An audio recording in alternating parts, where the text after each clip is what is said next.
নমস্কার বন্ধুরা, কেমন আছেন আপনারা সবাই। এটি নবদ্বীপের শেষ পর্ব নিয়ে চলে এসেছি।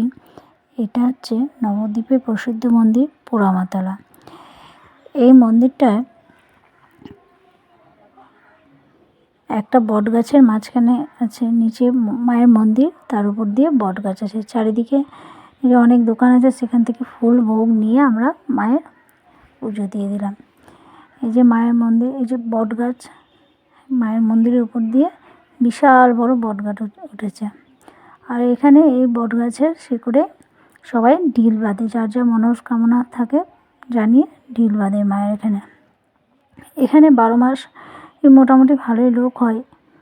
আর এই মন্দিরের পাশেই আছে একটা শিব ঠাকুরের মন্দির। দেখুন কি বিশাল শিবলিঙ্গটা।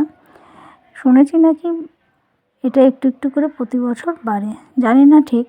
তা আজকে এইটুকুই আমরা ঘুরেছি। এবার চলে যাব আমরা মায়াপুরে আরেকটি পর্ব দেখার জন্য। আপনারা আমার পেজটাকে অবশ্যই ফলো করে রাখবেন, আর ভালো লাগলে একটা লাইক দিয়ে দিবেন। আজকের মতো আসছি, আবার দেখা হবে অন্য ভিডিওতে।